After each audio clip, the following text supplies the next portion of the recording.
Alright, welcome to this course. It is called the Probabilistic Methods in Engineering. And actually you learned so many different types of probability and how do you use that to find the solution.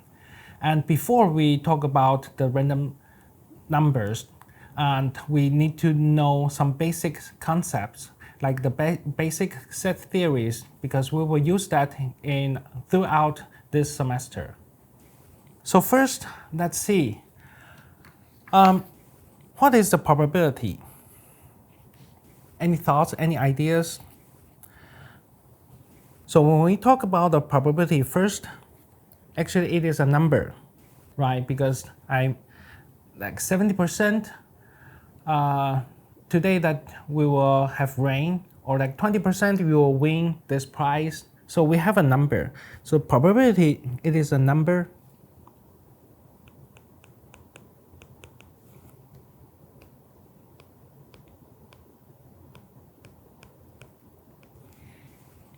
And also this number is always between 0 and 1, right? 70%, 80%, 95%, always between 0 and 1. And what is 0? That means never happened.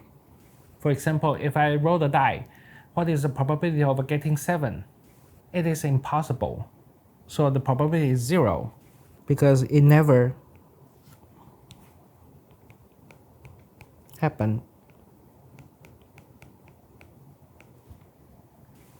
And 1, that means it always happened.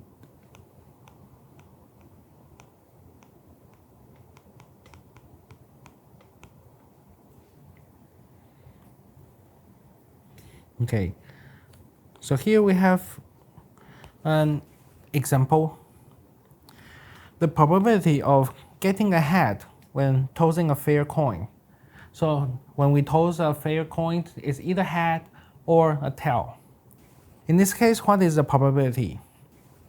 Well, apparently it's either head or a tail. So the probability should be 50%, 0.5. How do I write this expression into a math?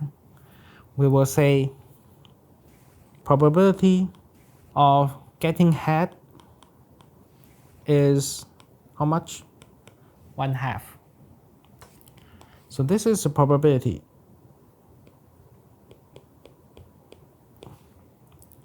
And then inside these parameters, we call this is the event. We will mention that what event is. And we may say that H, this is the event that the toss is ahead.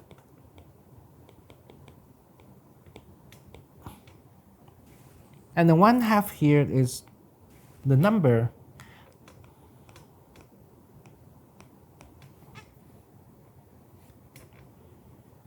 okay, and also here there should be 1/2.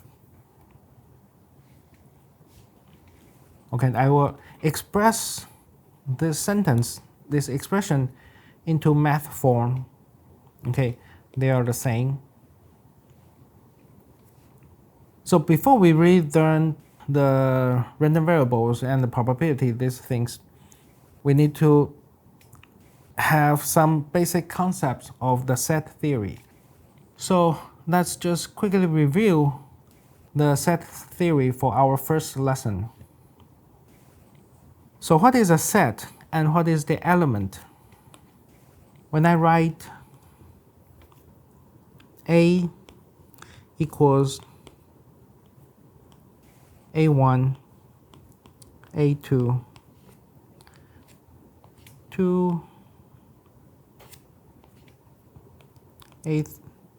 say AN. Okay. This A, we will say this is a set. And for the A1, A2 to AN, this is an element.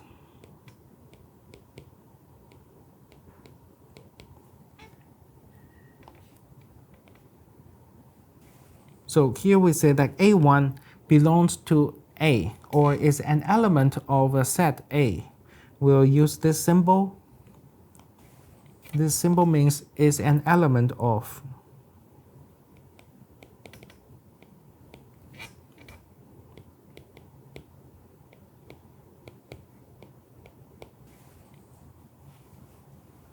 That is a set and element. Okay, a set consists of elements. It could be one element, could be nothing, no elements, that's the empty set. Or could be many elements. Okay, next is the subset. So here is the definition for subset. B is a subset of A if every element in B is also in A. So mathematically we can write it down subset as this form. So B is a subset of A, and this is for all. So for all element in B, that element is also in A, then B is a subset of A. Then if B is a subset of A but not equal to A, we say that B is a proper subset of A.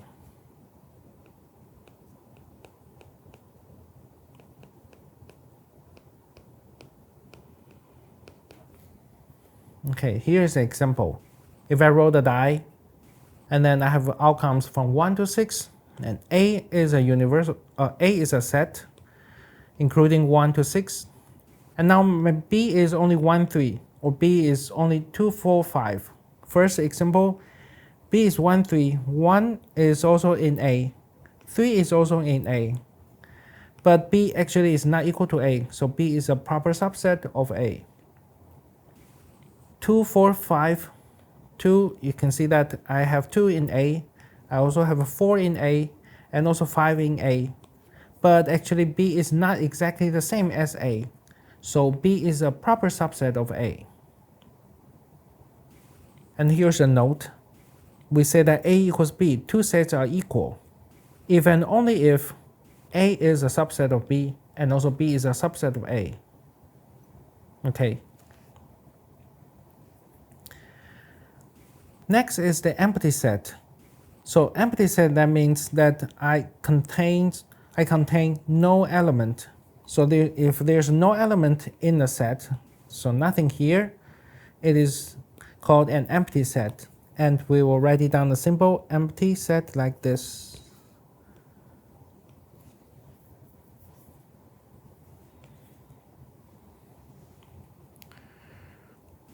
Next is the universal set. For the universal set, we have this omega or S. If this universal set contains all possible outcomes, this is the possible objects of interest in a given setting.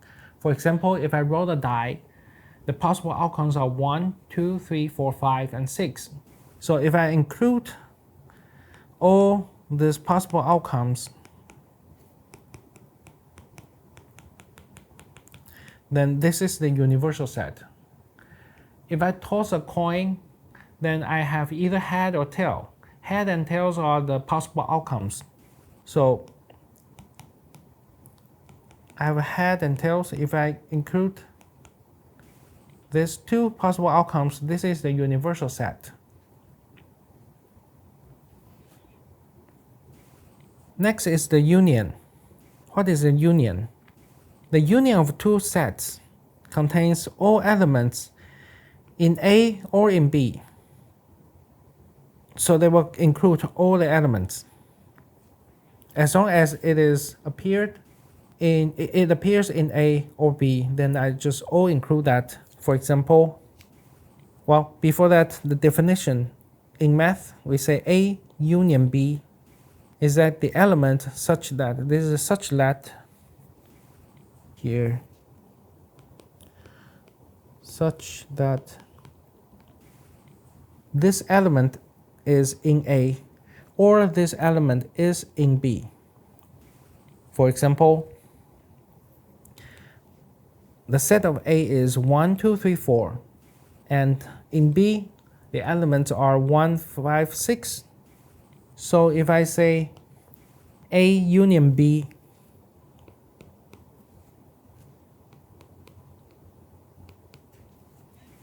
then I should include all the elements in A and in B.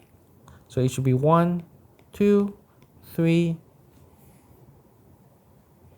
4, 5, and 6.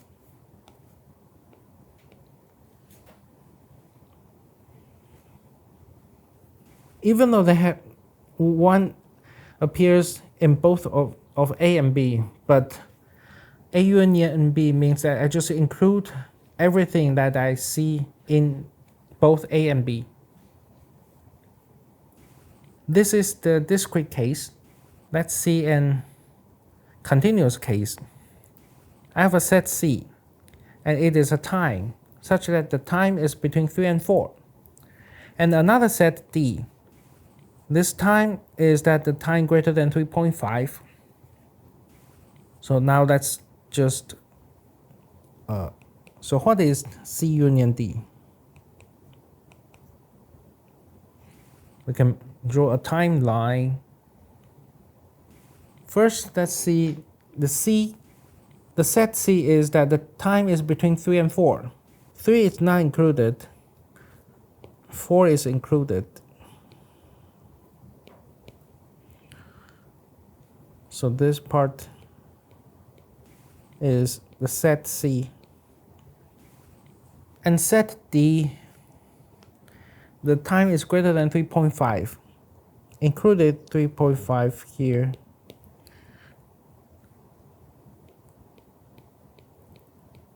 Greater than or equal to 3.5.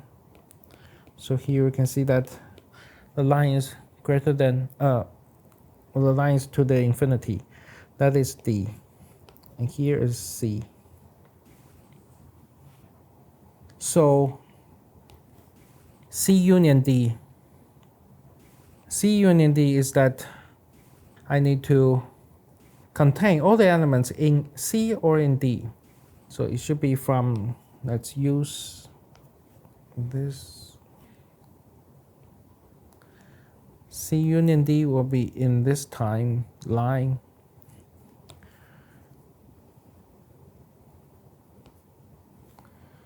C union D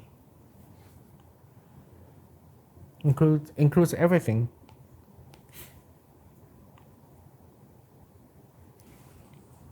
This is the union. For the intersection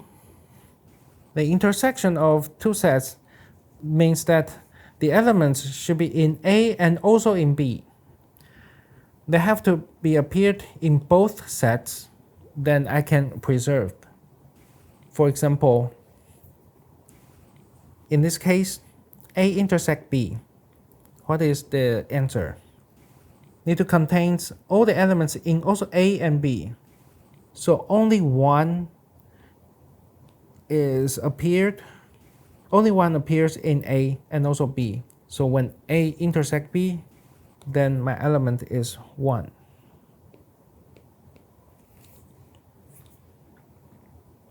And how about C intersect D? C intersect D, everything should be included. So in this case, only this part is covered by C and also D, right? So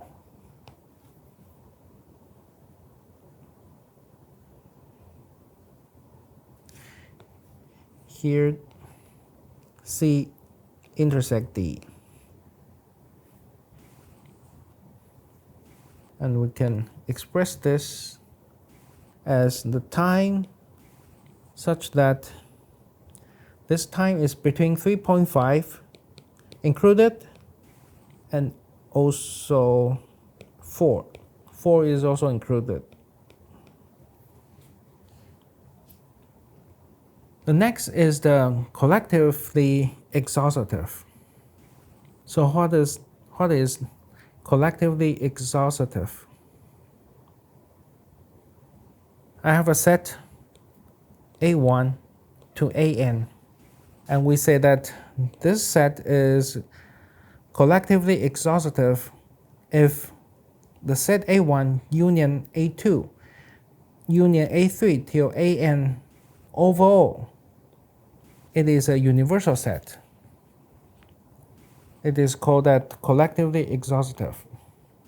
Just remember these terms now. We will use that later.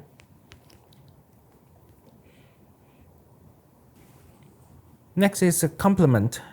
So the complement of the set A is the set containing all the elements in the universal set but not in A. So we can write it down the A bar or A complement. That means the element such that the element is in the universal set and also this element is not or this element is not the element of A, or this element doesn't belong to A. For example, I have integers. I contain all the integers, that's the universal set. And if A is the even integers, then what is the A complement or A bar? So this A complement should be the element not in A.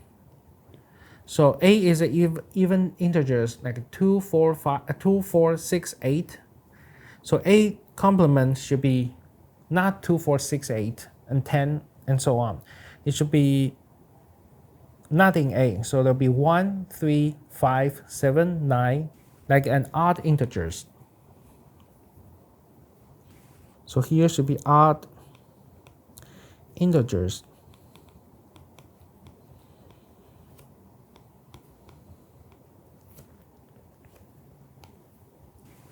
Next is difference. So A difference B, that containing all the elements in A but not in B. For math expression, the element such that the element is in A and also element is not in B. For example, A difference B, the element should be in A but not in B. So A difference B, the element should be in A, not in B. 2, 3, 4 are in A, and we don't have 2, 3, 4 in B, so they are okay. But how about 1? 1 is in A, but 1 is also in B. So I should eliminate 1. Because A difference B, that I cannot have the same element in both A and B. So here we have 2, 3, and 4. Next, for continuous case, C in difference D. C difference D, I should have the elements in C but not in D. So in this case, I only have this part right. The T should be between 3 and 3.5. That means I have elements only in C but not in D.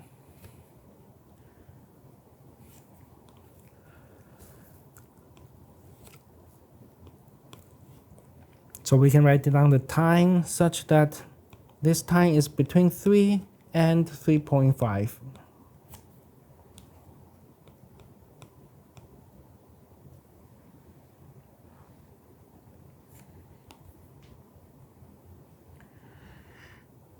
Next, disjoint. We also call that mutually exclusive. So we say that two sets A and B are disjoint if their intersection is an empty set. That is only for two sets. But if I have multiple sets, A1 to AN, we call they are disjoint. That means either two, the intersection of either two is an empty set. Any different two sets, we do the intersection, then it is an empty set. That's called disjoint. The next one is called the partition. Partition is a collection of sets well, partition means that a collection of sets, we say this is a partition to the universal set. We need to satisfy two criteria. First, A1 to AN are, this whole set is disjoint. But when I do the union, it should be a universal set. So if I draw it, this is a universal set. And A1 to AN are disjoint, so they don't have any overlap. So here we, for example, we may have, this is A1, A2,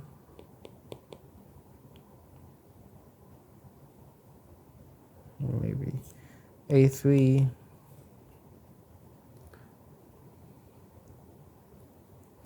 A4,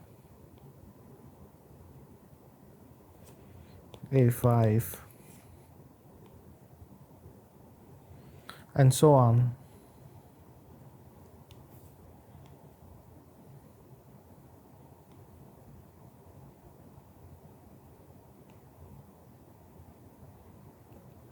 To AN. Each of them are disjoint, there is no overlap.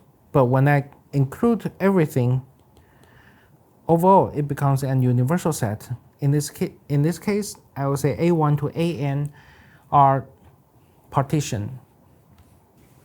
Now, since we just introduced the disjoint and also partition, looks like they are the same, but actually not. Here, let's see this example. The disjoint and also the partition. Suppose I have a universal set from 1 to 10, numbers from 1 to 10. I have A1, A2, A3, A4, A5, and A6. We can say A1, A2, and A3, A4, those four are disjoint. First note, A1, A2, A3, and A4 are disjoint.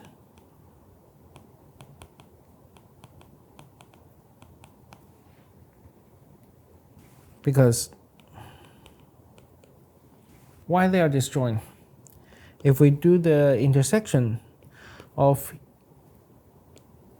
either two sets, their intersection should be empty set. For I is not equal to j, so like A1 and A2, they don't have anything in common. So ji is from 1 to 4, and j is also from 1 to 4. They are disjoint. However, they are not partition.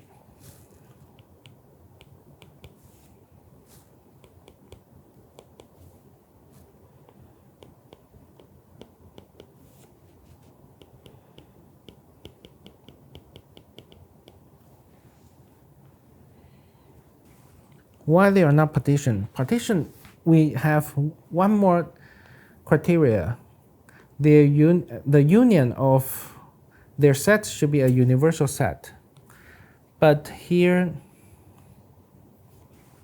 A1, union A2, union A3, and A4, it is not a universal set. Then how about next example, like A1, A2, A3, A4, A5, and A6. 6 sets, they are disjoint. Yes, because there's no common element when they do the intersection.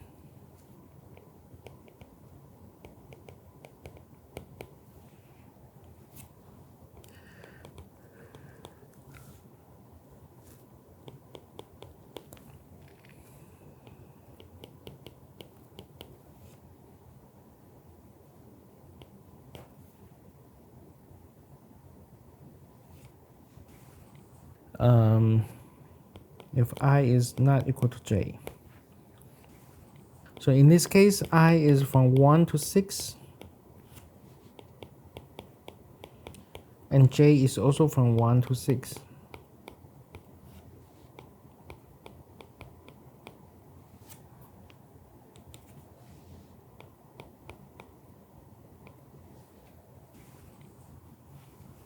They are disjoint and also they are partition.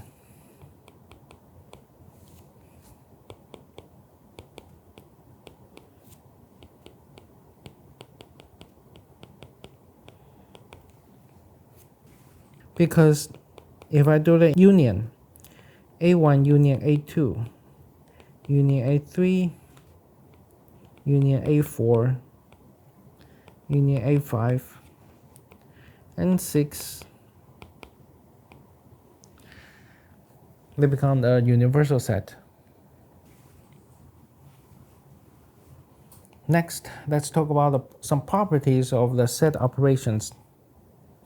Oh, and also, I think here, for the partition, before we're doing that, for the partition, the first criteria, they also means this is like a non-overlap.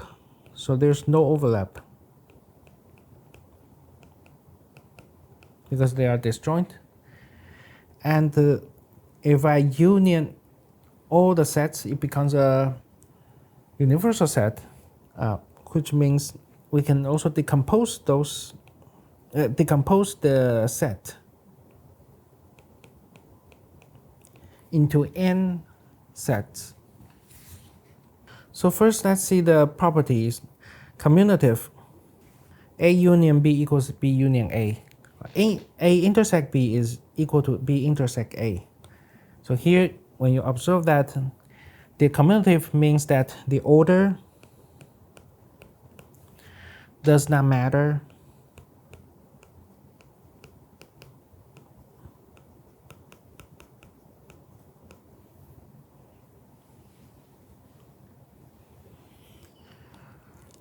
So you can, no matter which one you want to put first, it doesn't matter. Second, associative, A union B union C. We can do the union B and C first and union A. Or we union A and B first, then union C. Same thing applies to the intersection. I can do B and C intersection, then intersect with A. Or I do A and B intersection first, then intersect with C. So here the associative means that how do you do the multiple union and also intersection?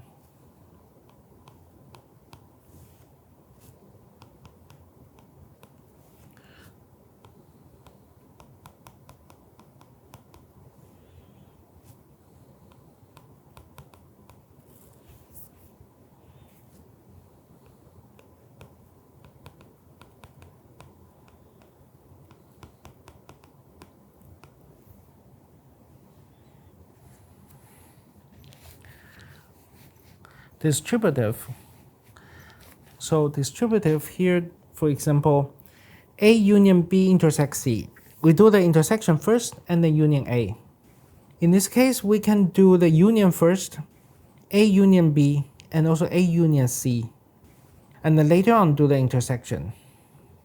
It is called like a distributive. So here means that how to mix the union and also the intersection.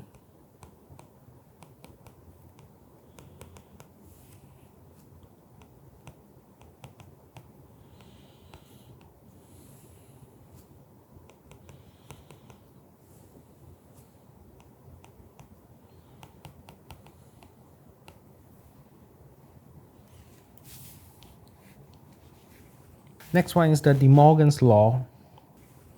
So A union B complement, do the complement of A union B. We can do the complement first, A complement and B complement. Then instead of using the union, we do the intersection. So in this case, for De Morgan's law, that is how to complement over the intersection and also the union.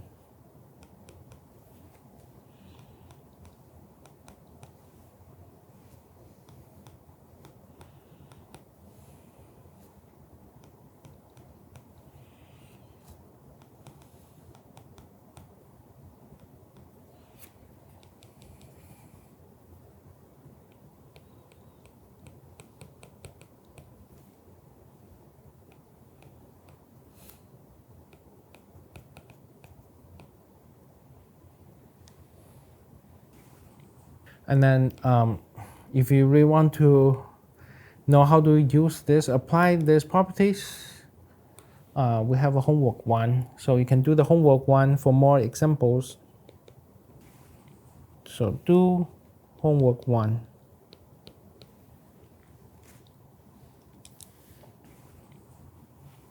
Here we are going to talk about the probability model. For the probability model, we have 3 components. As you can see here, we have a sample space, event space, and probability law. And what are those 3 components? First, we will do a lot of experiments, and those are the sample space. For example, if I roll the die and then my experiment, the outcomes or the possible outcomes are like 1, 2, 3, 4, 5, 6. If I toss a coin, then my outcome could be head or tail. If I draw a ball from an urn, the possible outcome is that, oh, the ball is green, yellow, white, or green, blue or red, or maybe I have a number on that ball. Then I may have different numbers as my outcomes. So here, when we do the experiment, this is the experiment.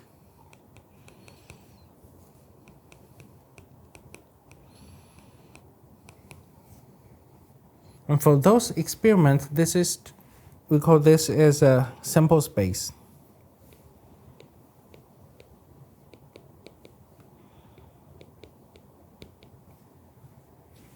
And for the sample space, we'll pick some outcomes to an event.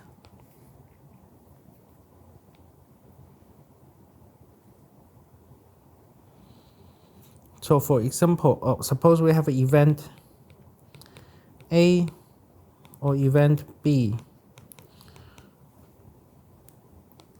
and go on. So what is the event? For example, if I roll the die, we know the possible outcomes are 1 to 6.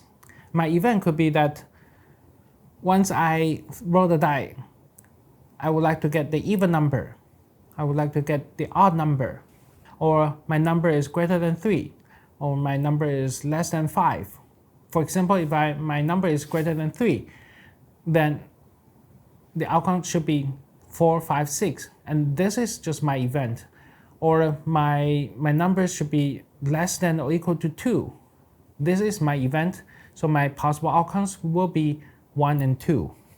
So I will assign this experiment to the event.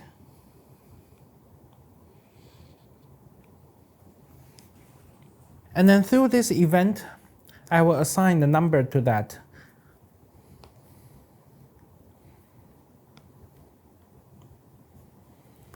Here is the event.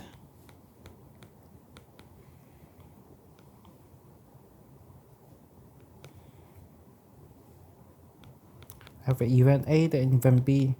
Then I will assign the number to it.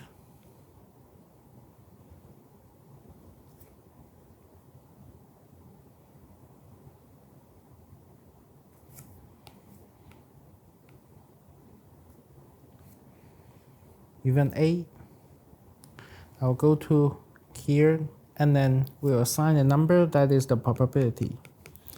For event B, I will assign a number to here. And this is also a probability of B.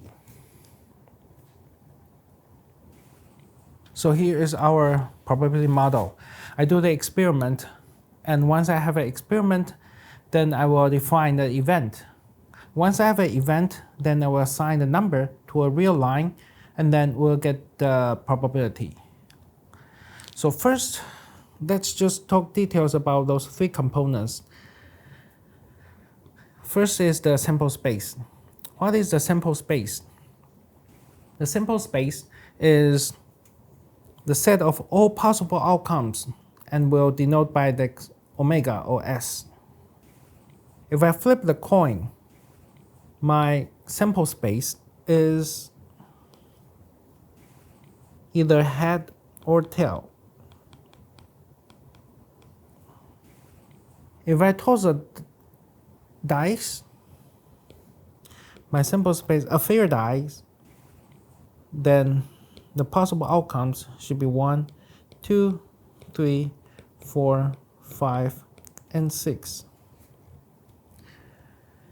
If I draw a date, for the birth date, the possible outcomes for the birth dates, it should be January 1st, January 2nd, January 3rd, and until December 31st.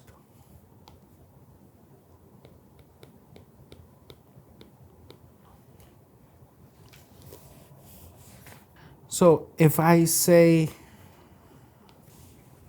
the sample space is only 1, 2, 4, 6 for the dice, if I roll the die, then it is not a valid sample space, because we should include all possible outcomes, because it is also not the exhaustive. Remember here, we call it here collectively exhaustive.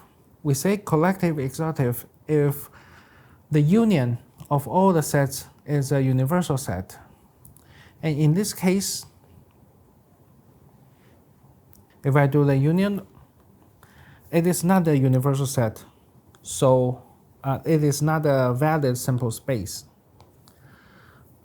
because this is not exhaustive.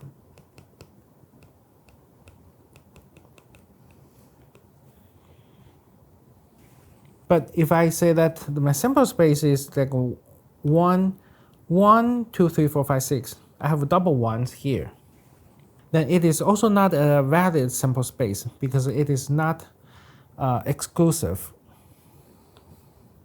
because we have a repetition for 1, not exclusive.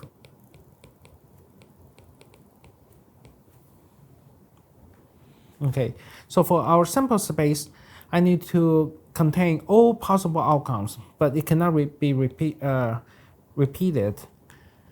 and also all.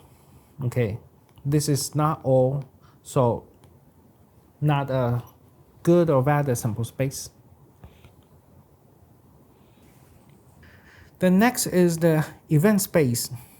Event space is a subset of your sample space. For example, I'm born in February. My event is just like February 1st to February 28th.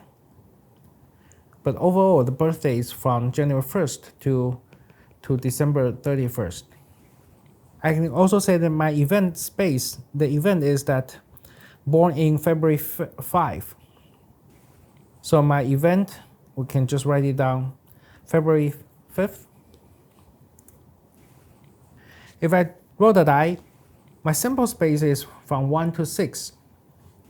But I can have an event. This event is just even number. 2, 4, 6. I can have odd number. That is also an event. 1, 3, 5. Or number less than 4. Then this event includes the element 1, 2, 3. I can even have an event that says that number is greater than or equal to 7. But when I roll the die, my numbers are only from 1 to 6. So in this case, this event is an empty set.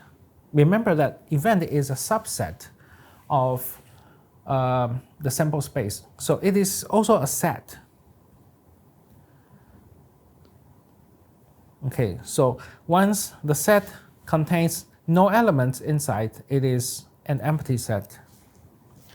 I can also have my set, my event as all the numbers, just like sample space. Another example, if I roll 2 dice, 2 dices, what is the sample space? It'll be 1, 1. The first is 1, the second is 2. The first is 1 and the third is 3 till 6, 6.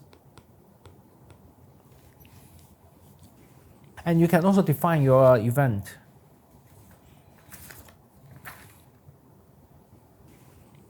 Next component is called the probability law. Then probability law, actually this is a function. The function maps an event to a number. So I have an event, then I will map that to a number or to a real line. So an event to the number between 0 and 1. So I have an event A, and then I will map this A to a real number. We call that probability.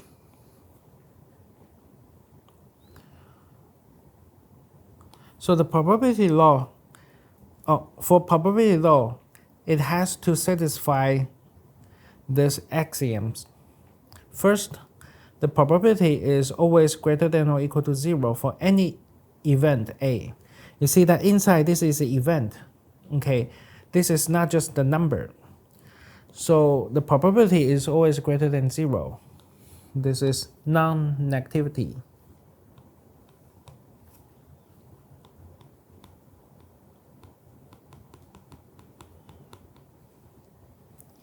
Second, the probability of the universal set or the universal event or set, there'll be 1. This is like normalization.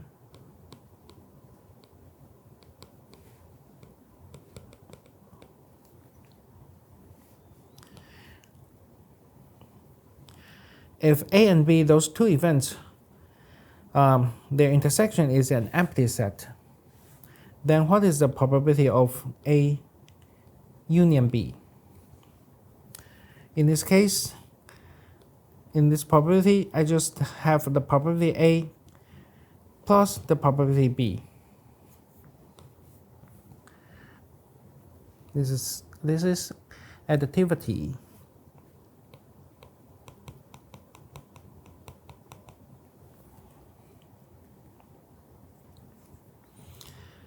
And here we have some useful properties. Since for the normalization, the sample space, the probability of the event with a sample space, that is 1. So what is the probability of A complement? A complement will be the 1 minus the probability of A. Because A union A complement will be the sample space.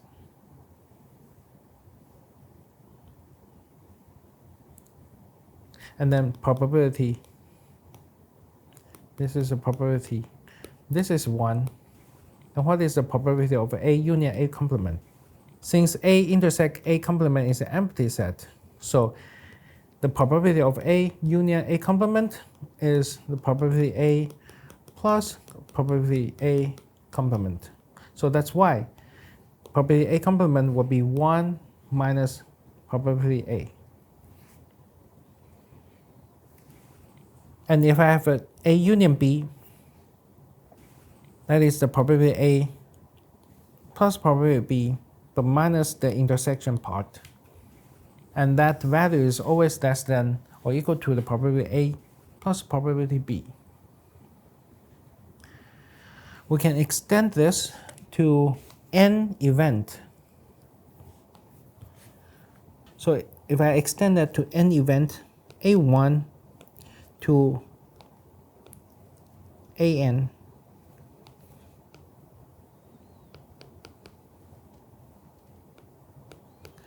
are disjoint, then the probability, the union becomes the summation. Okay, so here is a union.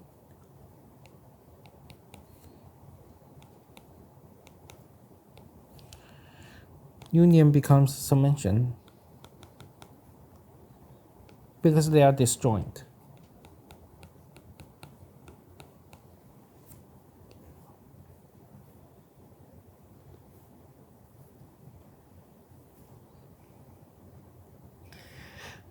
Then we can extend it to infinity.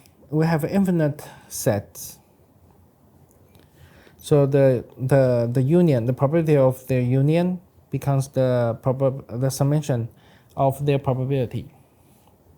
So we can write it down here. Probability of A1 union A2 union A3 and so on.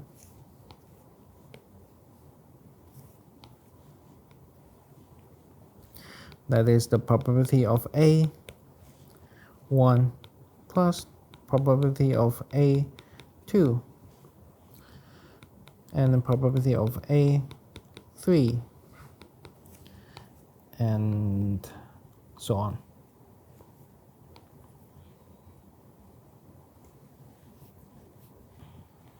Now let's see an example.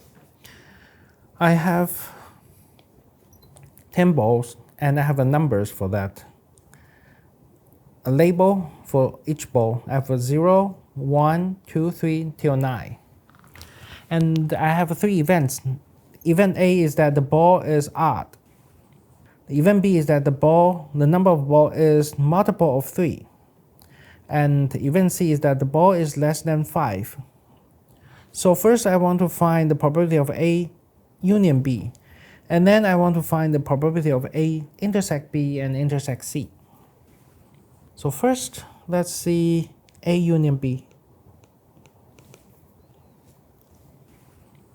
What does that mean? Ball is odd. So I have 1, 3, 5, 7, and 9. How about ball is multiple of 3? It should be 3, 6, 9. And then the ball is less than 5. That'll be 0, 1, 2, 3, and 4. So now we can find the probability of A union B. So probability of A union B, that is, do the union. We have 1, 3, 5, 6, 7, and 9. So it should be probability of A plus probability of B minus probability of A intersect B. That gives you 5 over 10. And then here 3 over 10. For the intersection, I have 2 over 10, which is 6 over 10. Oh, and then here I want to find the union.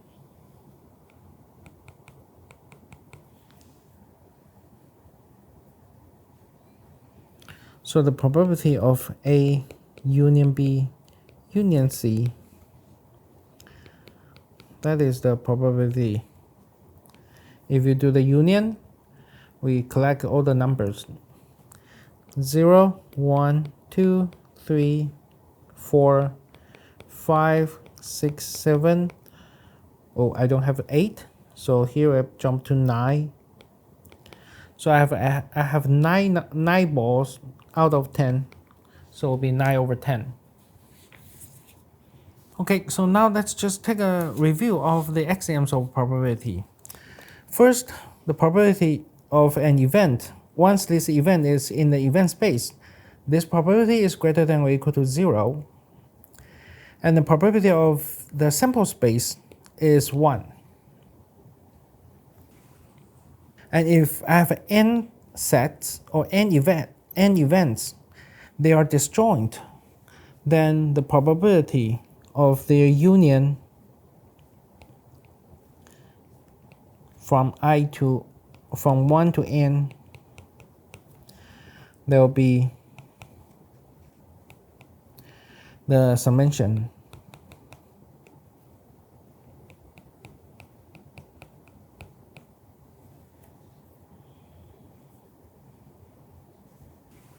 if I extend it to infinity, then also we can apply this, the probability of their union will be equal to their summation of their probability.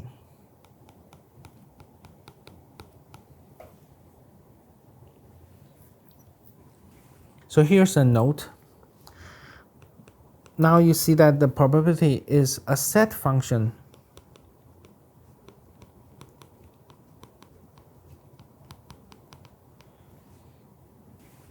And how do we do the probability? Actually, this is the event. We map the event to the real line between 0 and 1.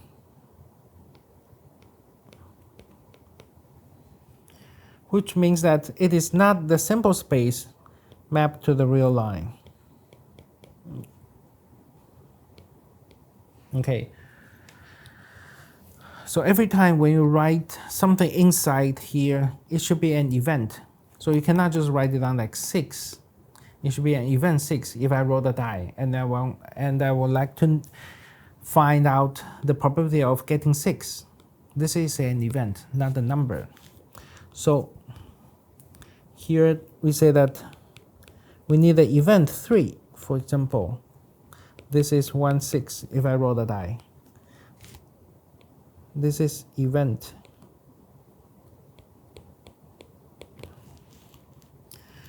And this doesn't make any sense that if we put like P of 3 is 1, 6.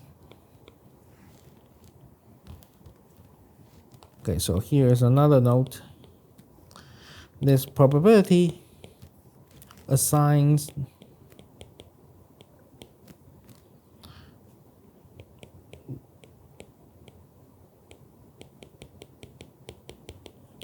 the probabilities to events, not the outcomes.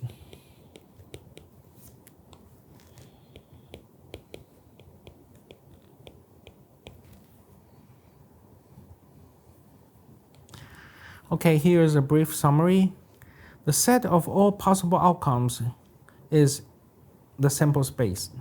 Because if I have all possible outcomes, that's the sample space S. If we perform an experiment, we only have one, and only one outcome occurs. Okay, you cannot have like 2 outcomes occurs. Like when you roll the die, you cannot get like 2, 1, or 1 and 3 at the same time. Events are described as a subset of the sample space, and for each event, we have the probability. We only assign the event to the real line between 0 and 1. Okay, so every time if you want to find the probability, then you need to know what event is.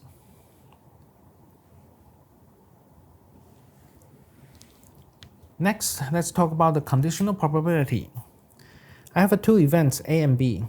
And the conditional probability, we say A given B.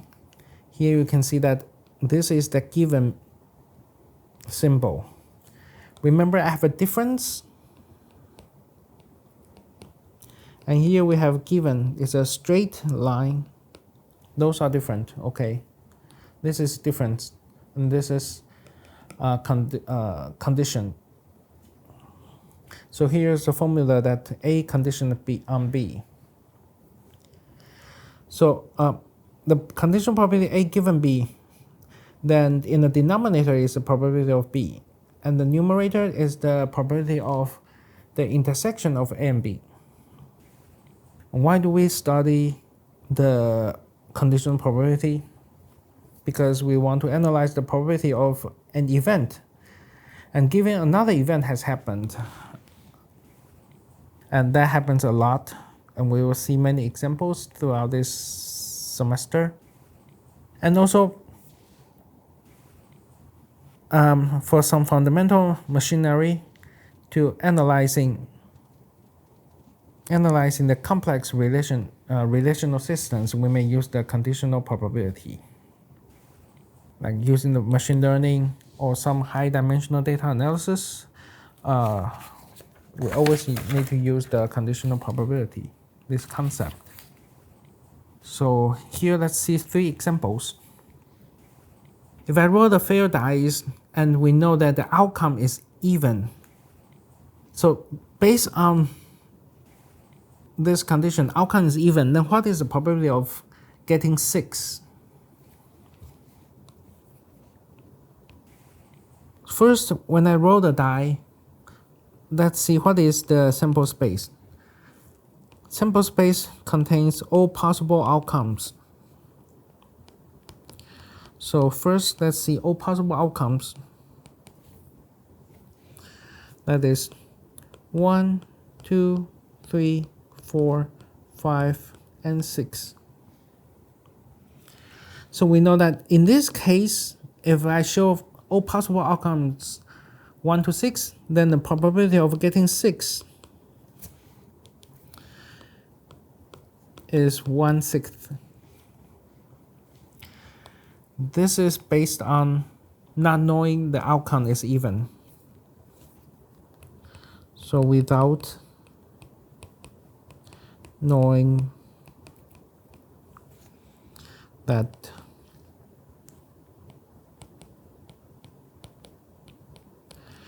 the outcome is even.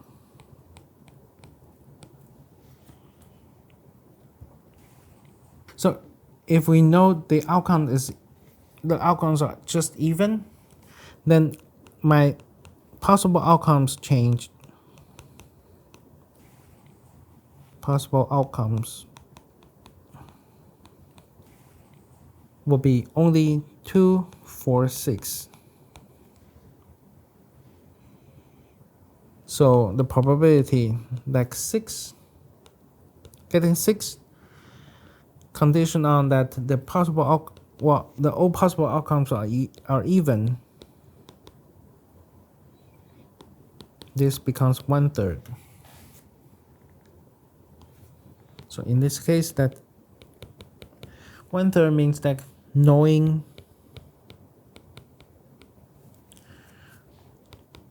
the outcome is even.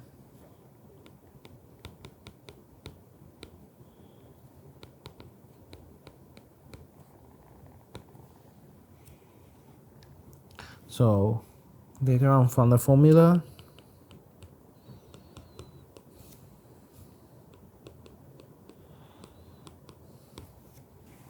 probability of A given B or condition of B, that is probability of A intersect B divided by probability of B. 1/6 over 1/2, you get 1/3. So event A is getting 6, and event B is the even number.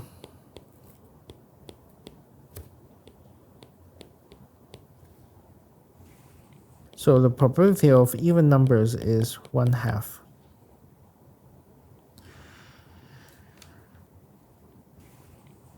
Next, what is the probability that the randomly selected person is male? Male, and then they won the pet. So here we have this table. Male having cats and no pets, and then total. For females having pets, the rate of having pets, no pets, and total, you can see that the total finally should be 1.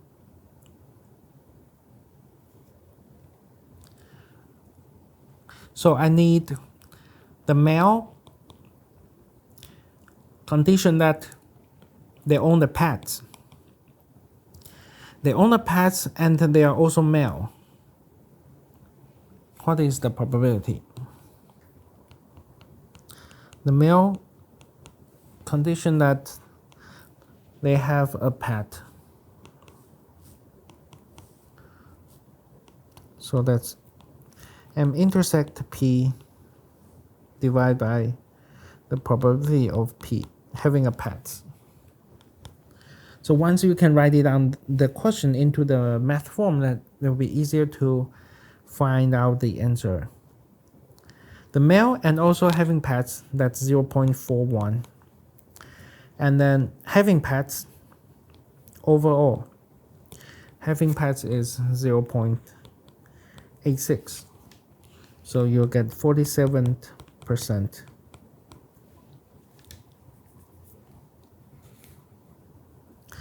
Last one. An urn that contains 4 balls. We have black 1, black 2, white 3, and white 4. Then the sample space, when I draw a ball, the sample space, all possible outcomes, is either black 1 or black 2 or white 3 or white 4. So suppose A is that the black ball is selected, which means it is black 1 or black 2. That's the event. Event B, even number is selected. Even number is black 2, white 4. Number is greater than 2. It should be white 3 and white 4. Then I want to find the probability A given B and also A given C.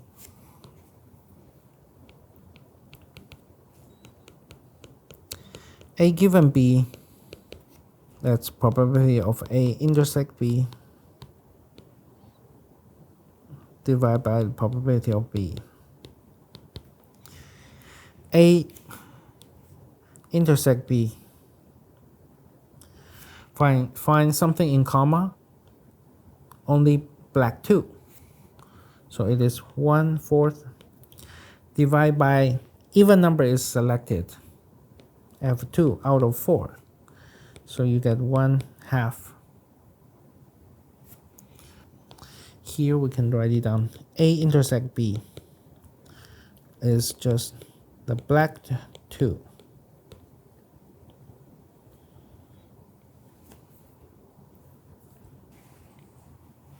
And how about A condition on C? That the number is greater than 2. And then also black ball is selected.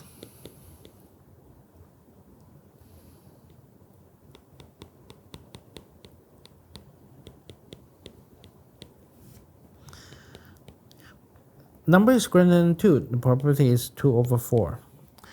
And I need the number greater than 2, and also it is black. Actually, it is impossible. So the probability is 0. So overall, it is 0. And here you need to remember that A intersects C. It's an empty set. You can write it down empty set, this symbol, or the curvy across. The curvy brackets. But we cannot just say that A intersects C is 0. Okay, this is not true. Because A is a set, B is a set, and then we should have an empty set. It is not just like 0 as an element. Alright, so those are the examples, and you can also do the homework 1, then you will be familiar with all the set theories. And then see you next week.